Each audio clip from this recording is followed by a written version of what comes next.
ازيكم يا ابطال سنه تانية ثانوي، حبايب قلبي، عاملين ايه؟ رب تكونوا بخير وصحه وسعاده. النهارده هنشتغل مع بعض درس الفتوحات الاسلاميه في عهد الخلفاء الراشدين. انا عارفه ان الدرس ده تقيل، بس محتاجين ان احنا نذاكره كويس جدا جدا ونحل عليه. قبل ما احل عليه انا هعمل لك مراجعه سريعه كده على الدرس ده، لان انا عارفه ان انت محتاس في الدرس ده حوسه كبيره فانا النهارده جايه علشان اقف معاك واحلها كده معاك. بس انا في المراجعه بتاعتي دي استخدم معاك استراتيجيه كده اسمها ترتيب الاحداث. وترتيب الاحداث بترتيب الشخصيات. انا عندي 4 خلفاء. اول واحد ابو بكر الصديق، واروح شد خط كده على الراجل الجميل ده اهو، ده ابو بكر الصديق. وتاني واحد عندي عمر بن الخطاب.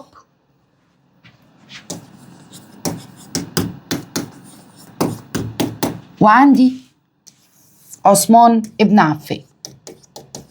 انا ليه ما كتبتش علي بن ابي طالب من ضمن الناس اللي عملت فتوحات اسلاميه؟ لان هو ما عملش فتوحات اسلاميه، لان البلد والدوله الاسلاميه في فتره الراجل ده علي بن ابي طالب كان بتعاني من الفتن والانقساميه. طيب تعالي يا مس مارينا كده، انت عايزه تقولي لي ايه؟ تعالى اوريك ترتيبي انا واحداثي انا. قلنا يا اصحابي ان ابو بكر الصديق، تعالى اسمع مني، الراجل ده اول حاجه عملها ارسل جيش اسامه ابن زيد لبلاد الشام تنفيذا لوصية الرسول، لأن الرسول كان مجهز جيش أسامة قبل ما يموت، ولما مات الجيش ما خرجش. سيدنا أبو بكر الصديق قبل حتى ما يحارب المرتدين، يعني حرب المرتدين دي كانت رقم 2، خلاص كان بعد جيش أسامة ابن زيد لبلاد الشام وحقق بعض الانتصارات. بعد كده جيش أسامة رجع، كانت حرب المرتدين بدأت، انضم على بعض، حاربوا المرتدين والدنيا تمام التمام. تالت حاجة بقى سيدنا أبو بكر عملها إن هو أرسل خالد ابن الوليد يروح يفتح العراق، وفعلا خالد بن الوليد راح فتح العراق واخد نصها دون ان يجبر احد على الدخول في الاسلام. رابع حاجه يا شباب ان سيدنا ابو بكر ارسل 4 جيوش للشام، وبعد ما خالد بن الوليد خلص حروبه في العراق راح قال له وحياتك يا خالد انضم الى اصحابك ال4 جيوش في بلاد الشام، لان طبعا يا جماعه انتوا عارفين ابو بكر الصديق مؤمن جدا جدا بقدره ابو بكر العسكريه. وللاسف ابو بكر الصديق ما عادش غير سنتين، سنتين ونص. فيجي مين بقى يا اصحابي؟ يجي عمر بن الخطاب. عمر بن الخطاب يا مس مارينا يعمل ايه؟ بص بقى يا اصحابي، هوريها لك بترتيب الاحداث. 13 هجريا، تمام، نكتبها لك بقى بلون مختلف. 13 هجريا تحصل معركه اسمها معركه اليرموك. المعركه دي بين خالد بن الوليد وهرقل. وهرقل يا جماعه كان امبراطور الروم، اعلن حاله الاستنفار ضد المسلمين وبدا يخطط خطط عسكريه. فعمرو بن العاص اقترح ان احنا نعسكر عند نهر اليرموك، واجتمع فعلا الفريقين، وسمع خالد بن الوليد بمشوره عمرو بن العاص. وللحمد لله نشكر ربنا ان هرقل ملك الروم اتهزم، وقعد حتى ساعتها يبكي ويقول عليك يا سوريا السلام، سلام مودع، وكان زعلان قوي قوي قوي قوي من الهزيمه اللي اتهزمها في معركه اليرموك. ده كان مين؟ خالد بن الوليد. المعركة اللي بعد كده كانت 13 هجريا برضو. المعركة دي كانت اسمها معركة أجنادين. المعركة دي برضو بس المرة دي ما بين عمرو ابن العاص ضد الأرطبون. الأرطبون ده حاكم من حكام الروم، والأرطبون يا جماعة هرب بسرعة لما عمرو بن العاص راح يحاربه، هرب راح على بيت المقدس، وانتصر المسلمين في معركة أجنادين. فراح جري وراه على طول عمرو بن العاص 15 هجريا علشان يخش عمرو بن العاص بيت المقدس. اللي انا بحكيه لك ده اليرموك واجنادين وبيت المقدس، احنا كده بنتكلم على بلاد الشام. يبقى دي كلها ايه؟ اكتب لك عليها اهو، بلاد الشام. تمام. طيب بيت المقدس الأرطبون برضو هرب راح لمصر، جري بقى من بيت المقدس راح لمصر بعد حصار. واللي حصل ان بطريرك المسيحيين في بيت المقدس طلب ان يحصل صلح ما بين المسلمين والمسيحيين. عمرو بن العاص تواصل مع عمر بن الخطاب، والأول مرة عمر بن الخطاب ينزل من المدينة المنورة ويروح يعمل صلح، وفعلا تم صلح إلياء أو بنسميه عهد الأمان بتفاصيله. طبعا أنا برضو براجع لك. تمام. طيب الكلام ده كان بيحصل فين؟ في الشام. وبعديها يا جماعة دخل عمرو بن العاص على مصر سنة 21 هجريا، وتم فتح مصر يا جماعة. وفشل عمرو بن العاص ان هو يفتح النوبة، ولكن تم فتح مصر، واحنا هنا بنتكلم على شمال افريقيا. 15 هجريا بيحصل معركة اسمها معركة القادسية. معركة القادسية دي ما بين سعد بن أبي وقاص والفرس. هنا بقى يا جماعة بنتكلم على، احنا هنا هنبتدي في العراق، يبقى أنا بكلمك على الشام، بكلمك على العراق. 15 هجريا معركة القادسية. بعد معركة القادسية تحصل 16 هجريا معركة فتح المدائن. تمام؟ خد بالك، معركة القادسية تمت لأن الفرس أخدوا نص العراق اللي كان فتحها خالد بن الوليد في عهد أبو بكر الصديق، فقرر عمر بن الخطاب أن يسترد هذا الجزء، وعمل معركة اسمها معركة القادسية بقيادة سعد بن أبي وقاص. والمعركة دي انتصرنا على الفرس في العراق، وانتقلت حدود الدولة الإسلامية من العراق لغاية جبال زاجرس. بعد كده يا جماعة سعد بن أبي وقاص يكمل ويروح يفتح المدائن، ودي حاضرة الفرس، ويضرب كسرى ملك الفرس، ويخش القصر الأبيض بتاعه ويجعله مصلى، وياخد الأسورة والتاج بتاعه يبعتهم لعمر بن الخطاب، وده في فتح المدائن. طيب يكمل عمر بن الخطاب على بلاد فارس بقى نفسها، أنا هنا أتكلم على بلاد فارس، ويعمل معركة يا جماعة سنة 21 هجريا اسمها معركة نهاوند، أو بنسميها معركة فتح الفتوح. ومعركة نهاوند دي أو بنسميها معركة فتح الفتوح كانت ضد الملك يزدجرد الثالث، والنعمان بن مكرن هو كان قائد المسلمين. يعني النعمان بن مكرن ضد يزدجرد الثالث ملك الفرس أو كسرى الفرس، وللأسف يزدجرد الثالث هرب، ونعمان بن مكرن استشهد، بس احنا انتصرنا في المعركة دي. ويبقى كده دي بلاد فارس اللي هي إيران نفسها. يكمل يا صحابي عثمان ابن عفان. انا بوريك الترتيب، انت برضو كل حاجه هتعرفها ايه. ادي معركه 2، ادي 3 صلح، ادي 4 5 6، لازم تبقى عارف تفاصيل كل معركه. بعد كده عثمان بن عفان هيخش بلاد فارس. خلاص هنا بقى هنقسم عثمان بن عفان بلاد فارس. هيعمل ايه يا جماعه؟ هيخش خراسان ويقتل يزدجرد الثالث، يقتل يزدجرد الثالث، ويعيش وتنتهي حاجه اسمها اصلا الدوله الفارسيه. مش هيبقى في حاجه اسمها امبراطوريه فارسيه، لان ايران هتصبح دوله اسلاميه بالمنطقه اللي جنب ايران كمان اللي هي خراسان. بعد كده يا جماعه عثمان ابن عفان هيمشي عمرو بن العاص من ولايه مصر. مصر ساعتها لما دخلها عمر بن الخطاب كان مخلي عمرو بن العاص يبقى هو الوالي، اول والي في مصر. لكن عثمان بن عفان مش هيحب فكره ان عمرو بن العاص يبقى هو الوالي.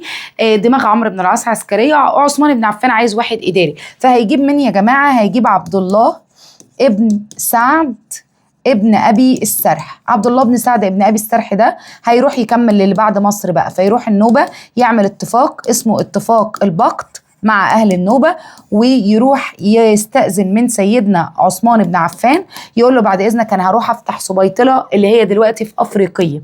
خلاص، وفعلا يروح يفتح سبيطله في افريقيا ضد الملك جوارجيوس، الملك او والي افريقيا الروماني البيزنطي، ويتقتل جوارجيوس او بنسميه جرجير، وينتهي هذا خالص. ويبقى كده سيدنا عثمان بن عفان هيقعد حوالي 5 سنين. لو انت جيت بصيت في التفاصيل دي كلها، انا ممكن بقى اشد لك خط كده واقول لك خد بالك معايا، انا عايزه برضه اوريك حاجه مهمه.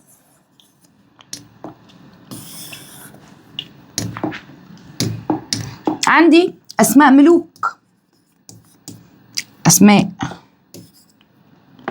عندي اسماء مهمه بالنسبه للاعداء. انا عندي هرقل، عندي الارطبون، ماشي، عندي كسرى ملك الفرس، عندي يزدجرد الثالث، عندي جوارجيوس. بالنسبة لأسماء القادة فأنا عندي خالد بن الوليد، عندي عمرو بن العاص، عندي سعد بن أبي وقاص، عندي النعمان بن مكرن، عندي مين كمان؟ عندي عبد الله ابن سعد ابن أبي السرح. بحاول ألخص لك الدرس على قد ما أقدر، يعني ده ملخص الدرس. أنا هقف بعيد، ماشي؟ صور الإيه؟ صور الورقه دي لانها في غايه الاهميه. ارجع انا بقى ايه للحل بتاعي بعد ما انا شرحت لك كده التفاصيل، مش تفاصيل، حكيت لك كده الدنيا ماشيه ازاي. يلا يا صديقي، السؤال الاولاني بيقول لحضرتك: توقفت حركة الفتوحات الإسلامية في عهد الخليفة علي بن أبي طالب لأسباب تتعلق بالخلافات السياسية، وقلنا لأن حصل في عهد علي بن أبي طالب فتن وانقسامات. أكدت معركة اليرموك على مبدأ مهم وهو من مبادئ الإسلام الشورى. وافتكر يا جماعة واكتب كده، لأن عمرو بن العاص اقترح أن يجتمع الفريقان عند نهر اليرموك.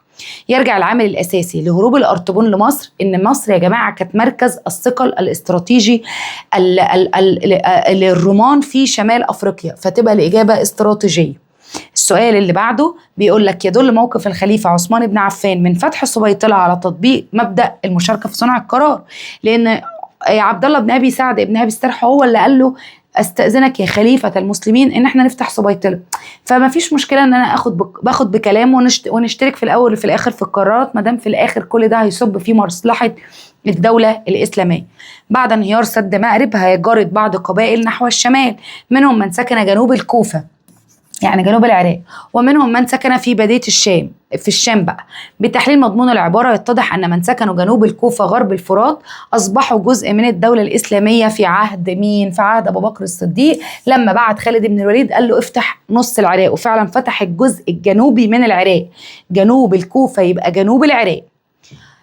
6. من خلال تحليلك للخريطة المقابلة التي أمامك يتضح أن الخليج العربي أصبح بحيرة إسلامية في عهد مين يا جماعة؟ عمر بن الخطاب. لو أنت فتحت الخريطة كده هتلاقي اللون البامبا ده بتاع سيدنا عمر عمر بن الخطاب، اللي بالبرتقاني أبو بكر، واللي بالبامبا الكبير الحلو ده عمر بن الخطاب، واللي بالأخضر يبقى عثمان بن عفان. انتهى النفوذ الفارسي على الأراضي العربية يبقى هنا أنا بتكلم في دولة العراق. انتهى النفوذ الفارسي في العراق على ايد سعد بن ابي وقاص لما عمل معركتين، عمل معركة القادسية وعمل معركة نهاوند. طيب عمل معركة القادسية وعمل معركة المدائن، أنا أسفة، عمل معركة القادسية وعمل معركة المدائن. المعركة التي تمت في عمق بلاد فارس هي دي بقى اللي أنا بقول عليها، وكان لها دور واضحا في زعزعة أركان الدولة الفارسية، هي معركة نهاوند، لأن هي يا جماعة زعزعة استقرار الإمبراطورية الفارسية جوه بلاد إيران. بالرغم من الانتصار الساحق للمسلمين على الفرس في معركة نهاوند، إلا أن دولتهم استمرت فترة بعديها، لأن يزدجرد الثالث هرب، واللي لحقوا بعد كده عثمان بن عفان. فيبقى الإجابة عدم القضاء على رأس السلطة الحاكمة، ونكتب جنبها كده يزدجرد الثالث. تخطت الفتوحات الإسلامية القارة الآسيوية لأول مرة في عهد الخليفة عمر بن الخطاب. هتقولي اشمعنى؟ أقول لك هو أول خليفة يطلع بره قارة آسيا ويطلع بره العراق والشام، ويخلي عمرو بن العاص يروح يفتح مصر، ومصر في قارة أفريقيا. السؤال اللي بعد كده: من خلال تحليلك للخريطة التي أمامك يتضح أن وصول الفتوحات الإسلامية إلى أجزاء تابعة للقارة الأوروبية تمت في عهد مين؟ عثمان بن عفان. لو أنت جيت بصيت على الخريطة وعملت زوم هتلاقي يا جماعة قبرص أهي، قبرص دي اللي دخلها هتلاقيها متلونة باللون الأخضر في الخريطة عندك في الكتاب، ودي دخلها عثمان بن عفان. وقعت آخر المعارك الكبرى بين المسلمين والفرس. آخر معركة بقى يا جماعة كانت في عهد عمر بن الخطاب، اللي هي معركة نهاوند. القاسم المشترك بين معركة اليرموك ومعركة نهاوند القاسم المشترك بين معركة اليرموك 13 هجريا ومعركة نهاوند 21 هجريا. تعالى نقدر نقرأ كده: اعتماد العدو على مبدأ الحشد في مواجهة المسلمين، ان هم يحشدوا قوتهم علشان يضربوا المسلمين. انا مش هختار الإجابة غير لما اقرا بقية الإجابات. نهاية كل من الروم والفرس بانتصار المسلمين، اتساع الدولة الإسلامية نحو الجهات الشرقية، انتهاء كل منهما بتوقيع الصلح مع العدو. طيب أنا همشيها زي ما أنت ما بتفكر. اليرموك ونهاوند ما وقعوش الصلح مع بعض. اليرموك دي في الشام ونهاوند دي في العراق، فالاتنين أو نهاوند دي في بلاد فارس، تمام، مش الجهات الشرقية. ونهاية كل من الروم والفرس بانتصار المسلمين، لا، الإجابة يا جماعة هو اعتماد العدو على مبدأ الحشد في مواجهة المسلمين. فأنا هشرح لك بقى بالراحة. معركة اليرموك، هرقل كان عنده حالة من الاستنفار، فبدأ يجمع الجيوش الرومانية ويعمل خطط عسكرية علشان يضرب المسلمين. في معركة نهاوند يزدجرد الثالث بدأ يجمع الفرس وبلاط الجيوش بتاعته علشان برضه يضرب المسلمين. في كلمة مواجهة كلمة مبدأ الحشد، يعني أنا بجمع أكبر عدد من الناس علشان أضربك. هو ده اللي كان بيحصل في معركة اليرموك، وهو ده اللي حصل في معركة نهاوند. أي من المعارك الآتية ظهرت فيها مهارة المسلمين في إحكام الحصار العسكري؟ بص يا صاحبي، الحصار العسكري ده تم فيه معركتين لازم تبقى أنت عارفهم: المدائن، والمدائن هنا أنا كنت بحاصر كسرى ملك الفرس، والأرطبون في بيت المقدس. يبقى أنا هنا في حصار في معركتين أو منطقتين. المدائن سعد بن أبي وقاص حاصر كسرى ملك الفرس، وبيت المقدس عمرو بن العاص حاصر الأرطبون في بيت المقدس. ساعتها الأرطبون هرب لمصر. أي مما يلي يخرج عن كونه سببا في اضطرار بطريرك بيت المقدس لطلب الصلح من عمرو بن العاص؟ في 3 صح وفي واحدة مش ده السبب أصلا. طيب، تشديد المسلمين الحصار على المدينة المقدسة، لا دي نقول عليها صح يا جماعة، ما ينفعش تبقى دي الإجابة، لأن من ضمن الحاجات اللي خلت البطريرك يعمل صلح إن فعلا المسلمين كانوا محاصرين المدينة. فشل الروم في الإمداد العسكري للأرطبون، صح، هم برضو ما عرفوش إن هم يدروا إمداد عسكري فاضطر إن هو يهرب. ميل المسلمين للمهادنة مع قادة الروم، لا طبعا مش ده اللي خلى البطريرك يعني هو اللي يروح يعمل صلح، احنا عايزين نعمل مهادنة معاه. هروب الأرطبون إلى مصر، هي دي برضك إجابة تنفع. أنا بقول لك أي مما يلي يخرج عن كونه. أي من الأسباب الآتية أدت إلى معركة نهاوند عام 21؟ طيب، معركة نهاوند، هل تهديد التجارة مع الشام؟ إيه علاقة الشام بنهاوند اللي في بلاد فارس؟ رغبة الفرس في استعادة حدودهم الغربية، هي دي الإجابة. اللي خلانا بقى نعمل معركة نهاوند إن هم بيحاولوا بقدر الإمكان ياخدوا العراق تاني بعد ما احنا أخدناها في القادسية والمدائن. محاولة الفرس القضاء على الخلافة الإسلامية، أو مش عايز يقضي على الخلافة الإسلامية في المدينة المنورة. حماية الدولة الإسلامية لحدودها الغربية، لا مش دي الإجابة. يدل استدعاء الخليفة أبو بكر الصديق لخالد بن الوليد لاستكمال فتوحات الشام، هو بسبب يا جماعة إن خالد بن الوليد ذكي جدا جدا جدا في وضع الخطط العسكرية، وإحنا عارفين الكلام ده من أيام غزوة مؤتة. 18. أكدت نتائج فتح المدائن على أحد القيم العربية الإيجابية والتي حافظ الإسلام عليها، وهي قيمة الوفاء بالعهد. هتقولي ليه؟ أقول لك لأن يا جماعة سيدنا محمد عليه الصلاة والسلام كان واعد سراقة بن مالك بتاج كسرى ملك الفرس والإسورة بتاعته، وفعلا عمر بن الخطاب نفذ الكلام ده أو نفذ العهد ده، ونادى سراقة بن مالك وقال له آدي الإسورة وآدي التاج، قل الله أكبر قل الله أكبر الذي منح سراقة بن مالك إسورة ملك الفرس. فده كان الوفاء بالعهد. أي من القادة التاليين واجهت الدولة الساسانية ودولة الروم في معارك متعددة؟ الدولة الساسانية يبقى دولة الفرس، ودولة الروم وأنا مغمض عيني خالد بن الوليد. ليه يا جماعة؟ خالد بن الوليد كان راح العراق وراح الشام، هو راح مرتين يعني، راح للمنطقتين. تمكن القائد سعد بن أبي وقاص من إنهاء السلطة السياسية للفرس إنهاء السلطة السياسية يعني إنهاء احتلال الفرس لبلاد العراق، يبقى بلاد ما بين النهرين. خد بالك، في بلاد ما بين النهرين اللي هي العراق، في بلاد ما وراء النهر دي بعد إيران، ناحية بقى خراسان وكازاخستان وكردستان وبلاد تانية كده يا جماعة الإسلام هيخشها بس فيما بعد ذلك، مش على إيد سعد بن أبي وقاص يعني. من خلال دراستك للمعلومات عن الآثار الموضحة بالصورتين التالتين، دي بقايا القصر الأبيض اللي كان قاعد فيه كسرى الفرس، وده يا جماعة بقايا حصن سبيطلة اللي كان موجود في تونس. حدد أي من الآتي يعد استنتاجا صحيحا. طيب، ارتباط كل منهما بفتوحات تمت في عهد الخليفة عمر بن الخطاب؟ لا. القصر الأبيض في المدائن عمر بن الخطاب. سبيطلة كان عثمان بن عفان. فتح المسلمين للقصر الأبيض كان سابقا لفتح سبيطلة. خلاص، دي هي الإجابة. يبقى القصر الأبيض كان قبل سبيطلة، لأن عمر بن الخطاب كان قبل عثمان بن عفان. كلاهما يمثلان انتصارات على نفس العدو. لا، أنا هنا بنتصر على الفرس، أنا هنا بنتصر على الروم. انتصارات المسلمين فيهما يمثلان نهاية لدولة كبرى. لا، مش سبيطلة ما كانتش نهاية لدولة كبرى، عشان بس تبقى أنت عارف. فتبقى الإجابة القصر الأبيض في عهد عمر بن الخطاب، بعديه بكتير عثمان بن عفان في سبيطلة. تشابهت صحيفة المدينة التي أقرها الرسول وعهد الأمان الذي أعطاه عمر بن الخطاب لأهل إيليا في التأكيد على حرية العقيدة، يعني لكم دينكم ولي ديني، وده اللي احنا عارفينه وبنقوله على طول. عليك يا سوريا السلام، سلام مودع، ونعم البلد هذا للعدو. يدل مضمون العبارة السابقة على أن هرقل كان مقدر قوي مكانة سوريا يا أخوانا، مقدرها جدا. بصوا يعني بقية الإجابات محب للسلام، ده راجل بيحب السلام، ده كان عامل حشد عشان يروح يضرب المسلمين. يدل إصرار الخليفة أبو بكر الصديق على إرسال الجيوش لبلاد الشام عقب وفاة الرسول على طول على إدراكه خطورة الروم على الدولة الإسلامية، ضعف الإمبراطورية الرومانية، أكيد مش هي دي الإجابة، رغبته في تأديب عرب الغساسنة، مش هي دي الإجابة، الأهمية الاقتصادية لبلاد الشام، أهمية اقتصادية لا طبعا، هو إدراكه خطورة الروم على الدولة الإسلامية، عشان كده كان عايز ينفذ وصية الرسول على طول. يمثل إرسال الخليفة أبو بكر الصديق لجيش أسامة بن زيد أحد العادات الإيجابية عند المسلمين عند العرب، وهي برضو الوفاء بالعهد.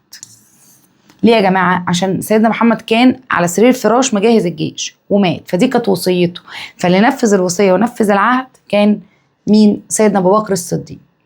26 يدل موقف سعد بن أبي وقاص عندما أرسل ثوار كسرى للخليفة عمر بن الخطاب على مبدأ الأمانة، الراجل ده أمين يعني، ما سرقش الأسورة وجري بيها يعني. ترتب على الفتوحات الإسلامية في عهد الخلفاء الراشدين. تعال نقرأ كده مع بعض. إعادة وحدة القبائل العربية تحت راية الإسلام، انعدام الأخطار التي تهدد الدولة الإسلامية، لا طبعا ما انعدمتش يعني. إنهاء سيطرة الرومان على سواحل أفريقيا، لا طبعا، ولكن تحولت الدولة الإسلامية إلى قوة عظمى في العالم في الفترة دي يا جماعة بسبب الفتوحات الإسلامية اللي عملها الخلفاء الراشدين. 28 وعد الله سراق بن مالك بثوار كسرى فغادر سراق، وظل يضلل من يطاردون الرسول أثناء هجرته إلى يثرب. في ضوء مضمون العبارة السابقة، كان من أسباب يقين سراق بن مالك من وعد الرسول صلى الله عليه وسلم شهرة سيدنا محمد عليه الصلاة والسلام بأنه هو الصادق الأمين. يرجع السبب الرئيسي في انتصار المسلمين في أجنادين. أجنادين دي المعركة اللي جت بعد اليرموك اللي عملها عمرو بن العاص ضد الأرطبون، إلى ماشي التخطيط الجيد، وده اللي عمله يا جماعة عمرو بن العاص، كان بيخطط تخطيط جيد جدا جدا جدا ووزع القوات على فلسطين.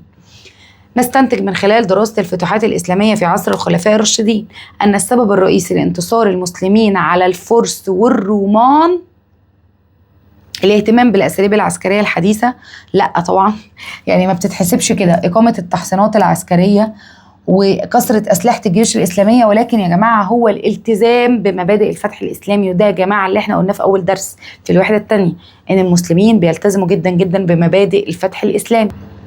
تمثل الصورة التي أمامك أحد معالم الحرم الأقصى، يشهد وجود هذا المسجد في هذا المكان، ده يا جماعة مسجد عمر بن الخطاب، تمام؟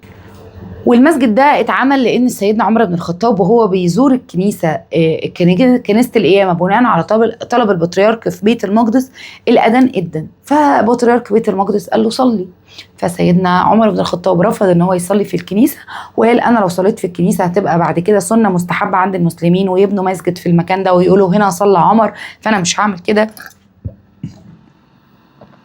فده يدل على سماحه المسلمين. جاء قرار الخليفة عمر بن الخطاب باستكمال فتوحات المشرق نتيجة ليه؟ جاء قرار الخليفة عمر بن الخطاب باستكمال فتوحات المشرق، يعني دخل بلاد فارس عشان يأمن فتوحات العراق، يبقى أنا مش أنا لازم أكمل، لأن أنا لو ما أخدتش إيران اللي هي بلاد فارس أنا في خطورة إن العراق دي تتاخد مني بعد ما أنا فتحتها. وصلت الفتوحات الإسلامية إلى أقصى اتساع ليها جنوبا في عهد الخلفاء الراشدين، جنوبا بعد فتح النوبة، جنوبا انا هنا بتكلم على الجنوب، فتح النوبة في عهد عثمان بن عفان. تمكن عبد الله بن سعد بن ابي السرح من تأمين الحدود المصرية، خد بالك بقى معايا، من جهتين، اول حاجة الغرب لما دخل اخد سبيطلة، والجنوب لما اخد النوبة، يبقى جنوب وغرب، يبقى الجنوب هكتب النوبة وغرب هكتب سبيطلة. أكتر قيمة استشعرها أهل بيت المقدس عند الفتح الإسلامي هو التسامح، الناس متسامحة، ولكم دينكم ولي ديني، ومش هنتكلم مع بعض في أي حاجة تخص الديانات، وانتوا متأمنين على أرواحكم وأموالكم كنائسكم وصلبانكم. إني أعالج حربا كؤودا صدوما وبلادا ادخرت لك فلك رأيك. يشير العبارة إلى فتح بيت المقدس. ترجع أهمية معركة سبيطلة عام 27 هجريا إلى اشتراك عدد من الصحابة فيها؟ لأ، ولكن تحقيق حماية للدولة الإسلامية من جهة الغرب، إن أنا وصلت بقى عند تونس وليبيا. هل تم إنهاء الوجود البيزنطي في شمال أفريقيا؟ مش في سبيطلة خالص. سيطرة المسلمين على حصون المدينة؟ لأ برضه، مش هي دي اللي خلت معركة سبيطلة ليها أهمية. 38 اضطر بطريرك بيت المقدس إلى الدخول في مفاوضات الصلح مع المسلمين بسبب يا جماعة صعوبة وصول إمدادات للمدينة، لأن الأرطبون هرب خلاص. محدش بقى يقول لي إدراكه الأهمية الاستراتيجية للمدينة. البطريرك ده رئيس المسيحيين، هو مش هيدرك أهمية استراتيجية، هو يدرك أهمية دينية. ماشي، أقول لك الراجل عنده إدراك للأهمية الدينية، لكن الاستراتيجية دي بتاعت القادة والجنود يعني. منح عمر بن الخطاب أهل إلياء المسيحيين يعني في بيت المقدس صلحا لم تحظى به مدينة أخرى، مما يدل بقى على إدراكه اللي احنا بنقول عليه بقى الأهمية الدينية للمدينة. لم يشكل القتال الأولوية عند المسلمين، بل تمت بعض فتوحاتهم صلحا في ضوء مضمون العبارة السابقة. أي من البلاد تمت صلحا وسلما؟ النوبة وبيت المقدس. النوبة اتعمل معاها اتفاق اسمه اتفاق البقت. آخر سؤال يا أصحابي، أي من المناطق الآتية أخلاها الخليفة عمر بن الخطاب من الوجود اليهودي بيت المقدس؟ وانت مغمض عينك، إن في صلح إلياء قال لهم محدش من اليهود يعيش جنب أهل إلياء. ويبقى أنا كده يا أصحابي خلصت لك الدرس ده مراجعة، فاضل لنا درسين وخلص المنهج. وشوفك على ألف خير وسعادة. معكم اسمارينا عاطف، مدرسة التاريخ والجغرافيا.